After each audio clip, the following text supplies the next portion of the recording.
4. 1, 2, 3, 4 maggio. Quest'anno a Pontida convegni su identità, territorio, lavoro. Concerti gratuiti a chilometro zero nel più grande evento dell'anno. Sabato 3 maggio Radio Padania presenta il Concertone. Musica dal territorio dalle 18 a tarda notte. Tutte le informazioni sul sito www.leganord.org.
appuntamento con il nostro governatore di fiducia, Roberto Maroni. Ciao Roberto!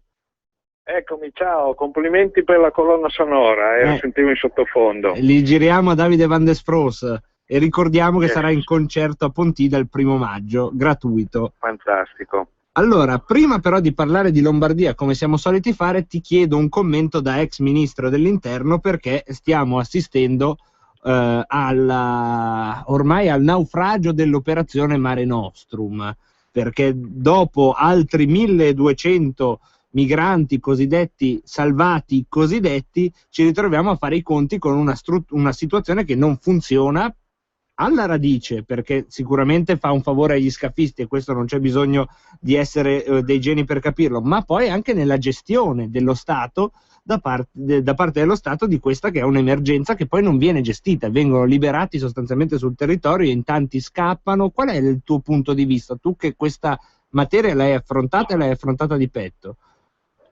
È una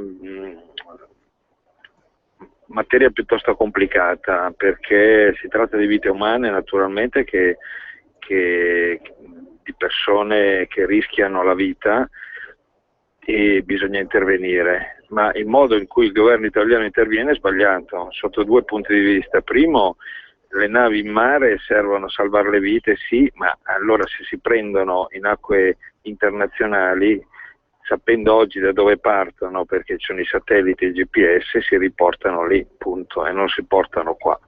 Cosa che io facevo fare alla Marina nostra, alle nostre navi, no? Pattugliavano le coste dei paesi del Mediterraneo, e quando intercettavano un barcone, certo davano aiuto, poi chiamavano la guardia costiera di quel paese che veniva a riprenderli.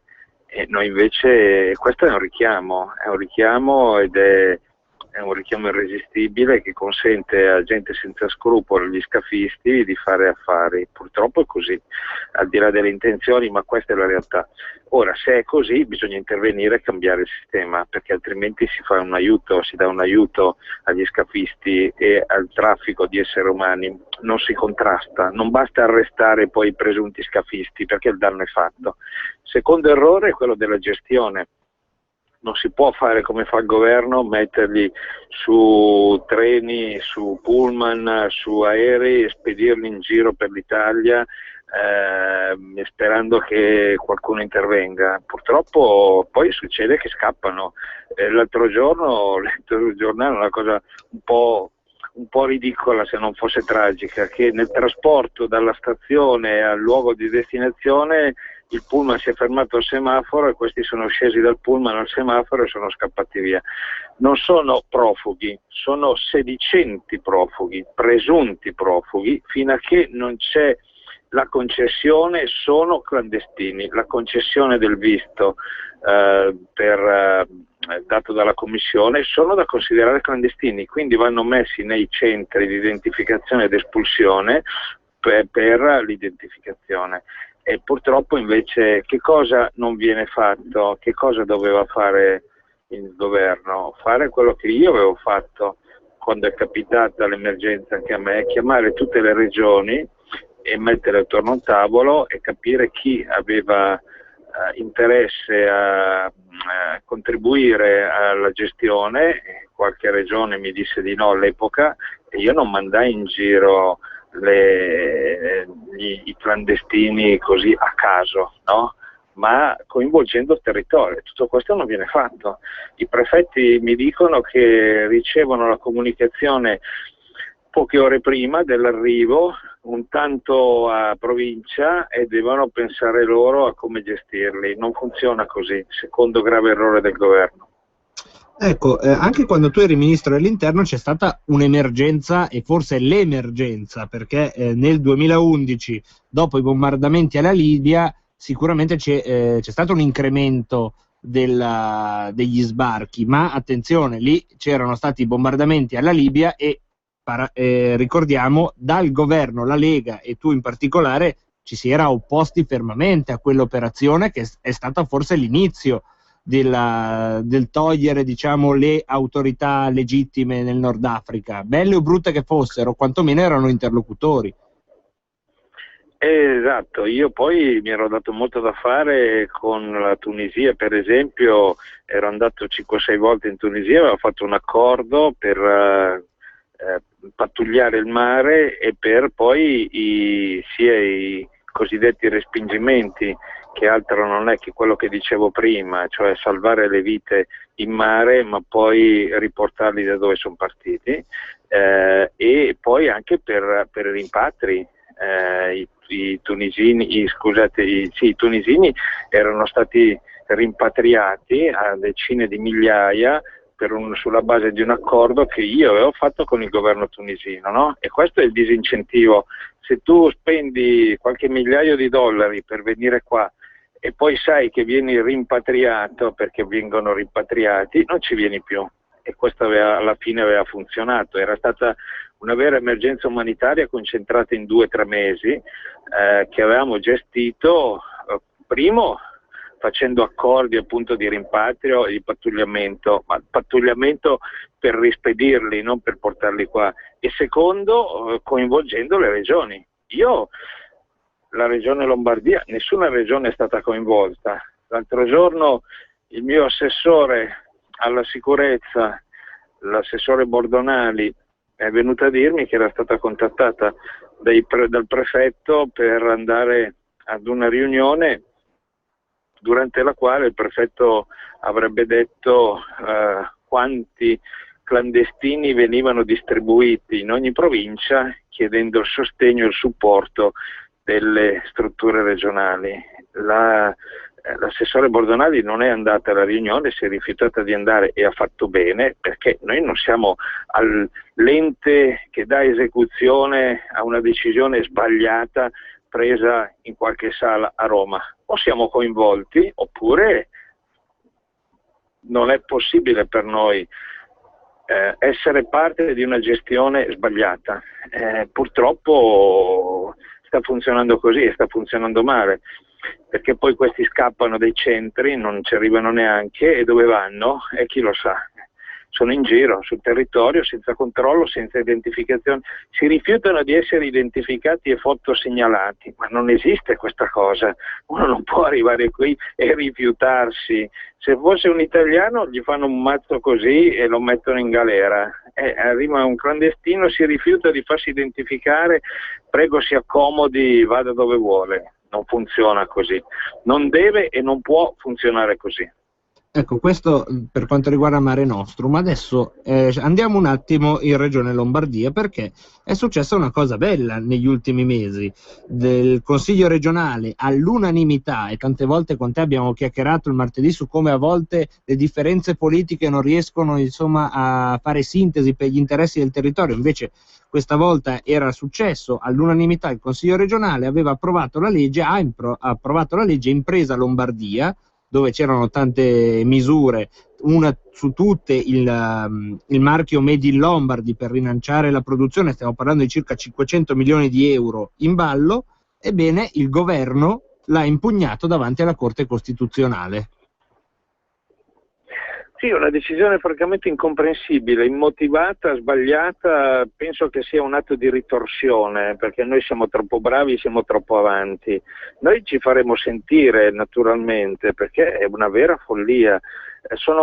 Ha impugnato il Made in Lombardy, che è a difesa delle nostre produzioni, ha impugnato la moneta complementare, e non capisco perché. Ci sono almeno 30 casi di moneta complementare in giro per l'Europa. C'è in Sardegna il Sardex, c'è in Abruzzo la moneta complementare, solo per citarne 2, ma ci sono altri casi in Italia. Lo facciamo noi, ci impugna la legge. Non ho capito francamente perché in Sardegna si può fare, è una regione a statuto speciale. Vabbè, in Abruzzo c'è questa sperimentazione, e in Lombardia non si può fare. Noi abbiamo detto, non è che ci sostituiamo lo Stato nel batter moneta, anche se poi non è lo Stato che batte moneta, ma è la BCE. Noi abbiamo detto, facciamo una sperimentazione, proprio per evitare che si facciano le cose a caso. Abbiamo detto, facciamolo noi e la seguiamo noi come regione. dovrebbe apprezzare il governo questa cosa, invece no, impugna. E poi l'altra impugnativa è sulla semplificazione. Io sono rimasto allibito, senza parole. Abbiamo fatto una legge per semplificare le procedure. È una richiesta che viene dal mondo delle imprese, è una richiesta che viene da tutti. Lo stesso Renzi ha detto dobbiamo semplificare. Bene, noi abbiamo scritto nella legge la semplificazione delle procedure amministrative della Regione, ottenendo il voto favorevole anche del PD, come dicevi, e il governo impugna perché dice la semplificazione la devo fare io governo. Ma veramente io sono allibito, non riesco francamente a capire. Penso che sia appunto un atto di ritorsione nei confronti della Regione Lombardia perché abbiamo fatto pesare la nostra iniziativa, la nostra posizione per esempio sui costi standard della sanità, e lì siamo riusciti a ottenere a dicembre-ottobre dell'anno scorso nella sanità i costi standard, che ci ha permesso di azzerare i ticket per esempio per 800.000 lombardi, anziani lombardi, dal 1° di aprile, ticket sanitari azzerati per 800.000 lombardi. Questo è quello che abbiamo ottenuto. Penso che sia qualcosa del genere, perché altrimenti non ha senso. Cancellare una legge che semplifica, cancellare una legge che dà aiuto alle imprese, opporsi davanti alla Corte Costituzionale. Purtroppo è avvenuto e adesso leggeremo le motivazioni, le strampalate motivazioni, e poi ci presenteremo davanti alla Corte per sostenere ovviamente le nostre buone ragioni. Seguiremo sicuramente questa battaglia, anche perché a farci le spese non sono questo o quel partito politico, quella istituzione, ma le piccole, a volte microscopiche imprese che però, se avessero investito in sviluppo competitivo, innovazione tecnologica, avrebbero avuto un finanziamento da regione, una cosa che in tempi di crisi dovrebbe essere assolutamente oro. Io dico questo, io mi sento di dire che l'impugnativa davanti alla Corte non blocca l'attuazione della legge. Io la legge la voglio attuare ugualmente, e se poi la Corte deciderà che è incostituzionale vedremo, ma io non posso tenere bloccate le risorse che abbiamo messo a disposizione delle imprese per aiutarle, perché qualche burocrate a Roma si è inventata questa roba qui. Lo stesso rigore o lo stesso atteggiamento il governo non l'ha tenuto, per esempio, nei confronti di una legge regionale, quella approvata dalla Calabria, che fa persino di più, istituisce una zona franca per l'area di Gioia Tauro, dove non si pagano più le tasse, o meglio le tasse rimangono, anzi no, proprio non si pagano più, cosa che la regione non può fare. Anche noi l'abbiamo approvata, naturalmente, l'ho fatta approvare questa legge perché se la fa la Calabria non vedo perché non possiamo farla noi, però quella lì il governo non l'ha impugnata. La nostra, che è un aiuto alle imprese ed è assolutamente coerente e conforme persino con le cose che dice Renzi, guarda un po', è stata impugnata. Ecco, forse coerente con le cose che dice, non coerente con le cose che fa o che vuole fare, perché alla fine più volte abbiamo evidenziato come c'è un'involuzione del sistema da parte di Renzi, anche solo nel voler rivedere le competenze delle regioni e quelle dello Stato, ma questa poi è un'altra storia. Roberto, noi ti ringraziamo tantissimo e ci diamo appuntamento a martedì prossimo. Va benissimo, a martedì prossimo allora. A martedì Grazie prossimo. a tutti. Grazie, ciao Buona Roberto, giornata. grazie mille. Ciao.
E vi avevo anticipato questa cosa degli spot inquietanti che ho visto, quelli in cui si dice l'Europa, cosa sarebbe senza l'Europa, che bella l'Europa, che figa l'Europa, quante cose ci ha permesso l'Unione Europea.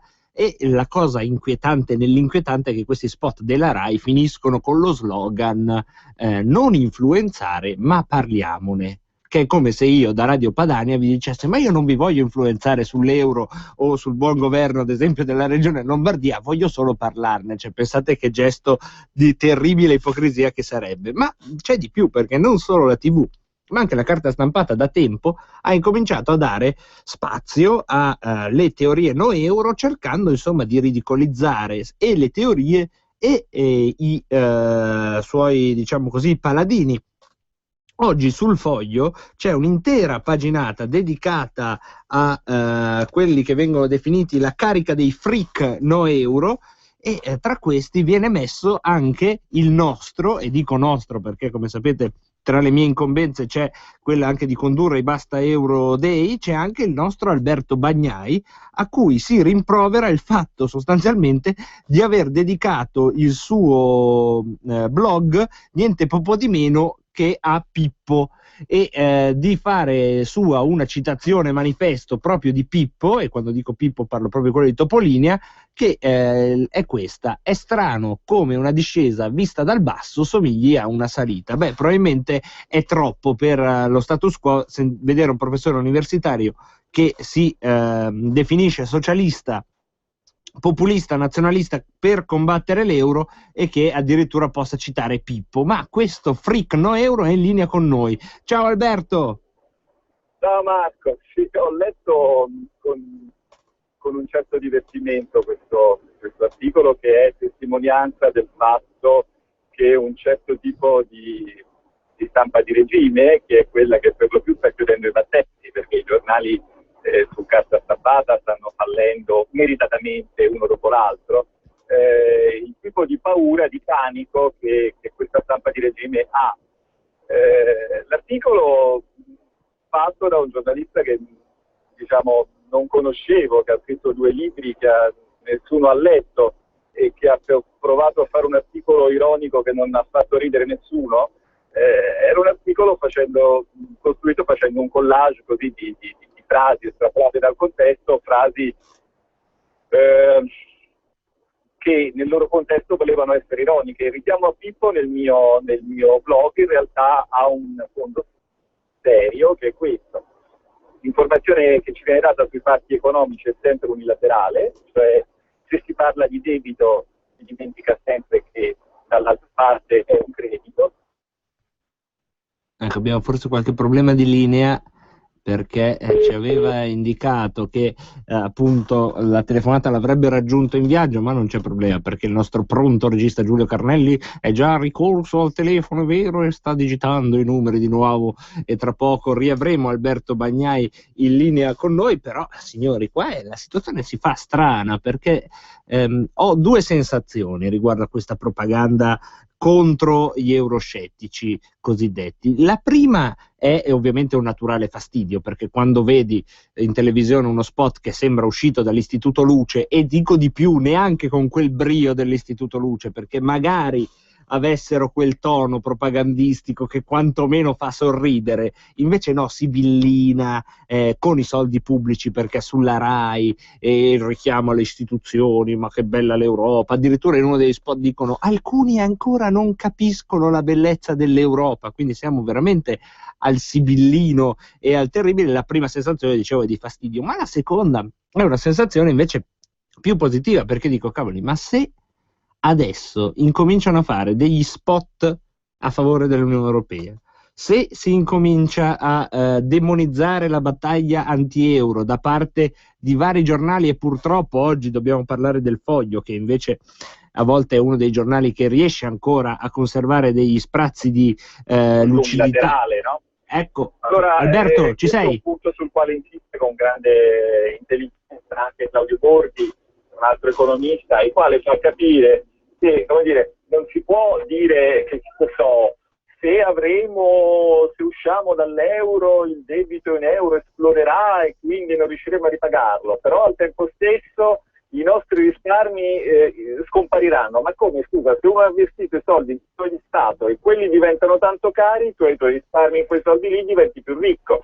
In realtà non succede né l'una cosa né l'altra, le cose sono un pochino più complicate, ma la stampa in Italia ha abdicato alla sua funzione di informare, di parlare alla testa delle persone, parla alla pancia o al cuore o a altri organi molli, ma non alla testa. Questo perché i giornalisti spesso non sono attrezzati culturalmente, è il caso per esempio del signore di oggi sul Foglio, il quale peraltro scrive sul giornale del compagno Ferrara, che è passato diciamo dalla fede comunista a Berlusconi con grande disinvoltura, e che è sostanzialmente uno dei tanti voltagabbana all'italiana che è nostalgico, senza forse nemmeno saperlo, di quella vecchia cara Unione Sovietica dove i prezzi erano pianificati e che gli piace questa Europa che è imperialista come era l'Unione Sovietica e nella quale il prezzo più importante, quello della valuta, è pianificato. Sinceramente abbiamo parlato anche abbastanza di personaggi di questo tipo, tanto il mercato li sta smantellando uno dietro l'altro, nessuno li vuole più stare a sentire, sono resi ridicoli da quello che dicono, da quello che sono, dalla faccia che hanno, non c'è proprio più bisogno di parlarne. La battaglia che sta portando avanti la Lega, io insomma glielo riconosco, avrei preferito che anche altri partiti la sposassero, ci libererà anche di questo tipo di informazione, secondo me. Ecco Alberto, tu non fai mistero comunque di avere una formazione politica, permettimi il termine, nel 2014, di sinistra. Sì, ma che cosa è successo? Aspetta, domanda, che cosa è successo alla sinistra per cui tu, che comunque hai quel tipo di formazione, non si riesce a trovare neanche Tsipras, che dovrebbe essere la sinistra di Renzi, la sinistra che vuole ribaltare l'Europa? Beh, ieri ho sentito un'intervista a un candidato che penso esprima il pensiero medio della lista Tsipras, che è: dobbiamo fare una federazione in cui in realtà l'Unione Europea alla fine ha ancora più poteri di quelli che ha adesso. Qua bisogna distinguere due cose. Allora, una domanda molto complessa, cerco di rispondere in tempi radiofonici. Intanto, partendo dalla fine, io distinguerei euro da Europa.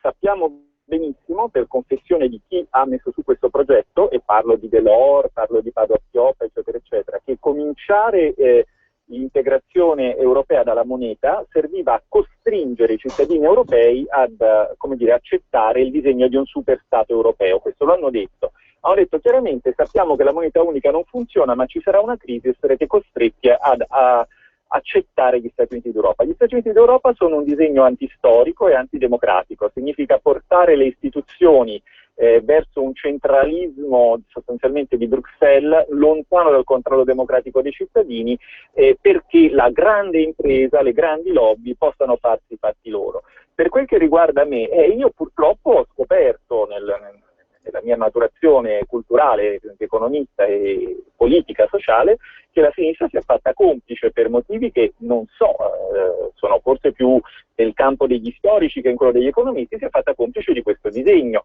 essendo partita da una visione molto lucida dei pericoli che ci sarebbero stati per l'Italia, perché voglio ricordare che nel dicembre del 1978 Giorgio Napolitano diceva quello che oggi dice Krugman, cioè che questo processo di integrazione monetaria avrebbe rappresentato un percorso molto rischioso per l'Italia, in particolare per i lavoratori italiani che si sarebbero visti tagliare i salari e per le aziende che sarebbero andate in difficoltà. Questo è successo. Ora che è successo, il Presidente della Repubblica ritiene di dover difendere questo processo. Peccato, perché ora che si vede i difetti che ha, lui lo favorisce, prima che si vedessero invece era contrario. Strano, no? Sì, decisamente, perché sembra che siano due persone diverse se non tre. Diciamo che una personalità, lo dico nel pieno rispetto delle sue attribuzioni e della sua carica, si potrebbe dire che è una personalità estremamente complessa, forse anche troppo data la carica che riveste, che richiederebbe di avere la barra un pochino più dritta, perché l'interesse di un paese come l'Italia, tutto sommato, è sempre lo stesso. Noi non è che siamo strutturalmente cambiati così tanto dagli anni 70, siamo un paese con un territorio particolare, con un modello di sviluppo fondato sulla piccola e media impresa, con una serie di problemi da risolvere, non ultimo quello delle infrastrutture, vedi la linea che è caduta mentre vi parlavo. I problemi sono sempre quelli, ma non è che ingessandoci dentro delle regole politico-economiche come quella dell'euro o quella del deficit al 3 o allo 0%, i problemi si risolvono. I problemi si risolvono costruendo una comune volontà politica di risolverli, che in Italia manca. Però se manca, non è che possiamo prendere il nostro paese, infiocchettarlo con un bel fiocchetto e regalarlo a Bruxelles. Non è così che si risolve comunque. No, certamente, anche perché è quantomeno un abdicare anche semplicemente al mandato elettorale, perché quando io voto qualcuno, già ormai è un po' che non si vota in Italia, o qualcuno che poi viene eletto, io voto qualcuno, gli do una delega non per delegare a sua volta, ma per risolvere poi i problemi. Tu come giudichi così questa sprint iniziale di Renzi, gli 80 euro in busta paga, queste riforme, questa velocità supersonica che dà certamente un'impressione di dinamismo, soprattutto chi a casa si sorbisce i cinegiornali della Rai e non solo purtroppo, ma nella sostanza tu che cosa ci vedi? Ma lui è probabilmente un po' più abile di altre persone sotto il profilo comunicativo, ma queste le operazioni delle quali si parla sono operazioni meramente di facciata. Gli 80 euro che forse darà a qualcuno ancora non ci ha detto a chi li toglierà, perché il vero problema è che lui non li può creare dal nulla e non c'è alcun modo di far ripartire l'economia italiana, di farle creare ricchezza finché stiamo nelle regole europee che ancora ci propongono austerità. Ma è ancora peggio di così, perché ultimamente ho incontrato in una trasmissione televisiva l'onorevole Tajani, vicepresidente della Commissione europea, scusatemi, il quale diceva molto chiaramente che il governo italiano il 18 marzo del 2013 aveva ricevuto una lettera dalla Commissione che lo esortava a pagare i debiti alle piccole e medie imprese. Questi debiti ancora non sono stati pagati e il ministro Padoan ha scritto adesso una lettera per chiedere alla Commissione europea un permesso che la Commissione europea gli ha già dato un anno fa. Quindi vedete che strano, quando diciamo il vostro ex alleato, adesso faccio il malizioso, Berlusconi parlava di teatrino della politica, un pochino aveva ragione, perché questo è veramente un teatrino squallido che fino a 10 anni fa, diciamo, era ancora accettabile, nel senso che non c'erano tanti morti. Adesso ci sono gli imprenditori che si suicidano, gli operai a valle che perdono il lavoro si suicidano anche loro. Un po' di serietà e un po' meno, diciamo, di pubblicità, di effetto immagine, di dichiarazioni roboanti sarebbero dovute, se non altro per rispetto delle vittime. Anche perché le vittime ci sono, ieri sono usciti i dati, 1.130.000 famiglie con tutti disoccupati, cioè senza redditi da lavoro. Qualcuno di questi ha qualche reddito da affitto, cose così, ma non c'è lavoro per 1.130.000 famiglie, di cui 491.000 sono coppie con figli. La situazione sta peggiorando. Già, diciamo così, eravamo in un contesto nel quale se 2 persone in casa non lavoravano era difficile arrivare a fine mese. Adesso nessuna delle 2 lavora e quindi vi potete immaginare tutti facilmente il livello di tensione sociale al quale siamo arrivati. Questa, bisogna che ce lo diciamo chiaramente, è la crisi più grave dell'economia italiana da quando c'è stata l'unità d'Italia, che poi a alcuni piace, ad altri no, chi per un motivo, chi per un altro. Comunque dal 1861 ad oggi questa è la crisi economica più grave, questo ci dicono le statistiche. Ora io dico una cosa, ma siamo veramente arrivati nel XXI secolo, abbiamo fatto così tanti progressi in tutti i campi, anche in campo economico se vogliamo, perché gli altri paesi se la stanno cavando, applicando delle teorie che funzionano, per essere noi diventati il fanalino di coda, il buco nero per così dire della domanda mondiale, quello che con il suo peso tira giù tutta l'economia mondiale.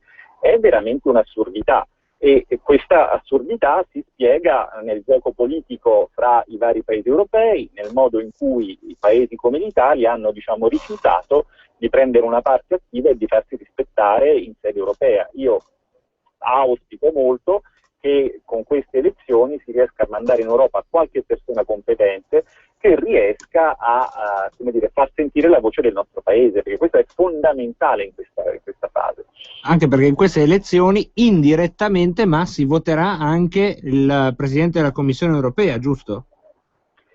Normalmente, se non per quel che ne so della prassi, succede che il capogruppo del partito che poi ha diciamo, del gruppo che ha la maggioranza relativa, diventa poi il presidente della Commissione, e molto probabilmente toccherà a Schulz, toccherà a un socialdemocratico, perché in questo momento l'Europa, dopo aver fatto, intesa come Unione Europea, dopo aver fatto catastrofi sociali, vuole ovviamente darsi una verniciatina di sinistra e presentare il volto buono per evitare di essere stata via dalla giusta ira del popolo, dei vari popoli europei. Sono operazioni di marketing. Noi sappiamo benissimo che in altri paesi esiste una forte coesione che porta i politici comunque ad anteporre l'interesse nazionale agli interessi di parte. Qua invece in Italia, se io vengo a parlare da voi, l'elettore di sinistra mi schifa perché dice no, tanto tu sei leghista. Se vado a parlare da Rifondazione, quello del PD mi dice no, tu sei comunista, con te non ci parlo, dimenticando il fatto che nel rispetto delle diversità che ci sono, e voi su questo giustamente insistete, però fino ad ora siamo sulla stessa barca che si chiama Italia, che bisognerebbe tenere insieme e difendere. Poi magari facciamo 3 barche, 4 scialuppe, questo non mi interessa, ma c'è questa barca va difesa. Invece questo da noi manca completamente. Vi assicuro che nel resto del mondo non è così, cioè esiste un senso di appartenenza, un senso di interesse comune. Ecco, poi vabbè, qui me la metti proprio, è un assist troppo facile. Chissà come mai in Italia non c'è, forse perché è un paese nato in modo diverso rispetto agli altri, e con questo sono stato moderato per essere dai microfoni di Radio Padania Libera. Però non ti porto su questi argomenti, anzi ti ringrazio di quello che fai, visto che oggi sul Foglio c'è un'intera paginata e capoversi su di te. Non è che l'inizio, perché sicuramente il pensiero anti-euro sta dando fastidio, e io direi che è un buon segno. Assolutamente, ma forse il Foglio dovrebbe un attimo andarsi a rivedere su D'Agostia la passata che ho dato sui denti al Corriere della Sera, quando per l'ennesima volta si è permesso di pubblicare un dato falso sulla disoccupazione. Basterebbe fare 3 giorni di fact-checking sul Foglio per costringerli a chiedere scusa, perché purtroppo questi ormai non lo fanno per cattiveria, mentono non sapendo di mentire sistematicamente. Siccome la gente ne ha le scatole piene, e siccome, devo dirlo, perché indubbiamente questo è stato merito di Claudio Borghi e anche mio, abbiamo portato i fatti nel dibattito, e la gente ormai i fatti attraverso internet, attraverso poche testate indipendenti, tipo questa, li conosce, e questi che fanno tanto gli spiritosi poi sono costretti a chiedere scusa, e per un giornale pubblicare una rettifica non è mai una cosa molto simpatica. Quindi io rispetto il lavoro dei giornalisti, so quanto è difficile, ho tanti amici giornalisti, ma voglio anche essere molto chiaro. Il mercato della menzogna sta per, come dire, diventare un mercato molto pericoloso sul quale muoversi. Sarebbe opportuno che questo messaggio passasse, e che se qualche amico della stampa ascolta pensasse un attimo a documentarsi prima di come dire, scrivere e dare alle stampe cose lievemente imprecise. Grazie Alberto, anche perché oggi è il compleanno di Immanuel Kant, che diceva: il cielo stellato sopra di me e la legge morale dentro di me. Quindi qualcuno ne prenda il testimone. Era tedesco, tanto per cambiare. Alberto, ti salutiamo che siamo in chiusura. Grazie e buon lavoro. Grazie a te, ciao. E attenzione, non posso lasciarvi senza il mortiversario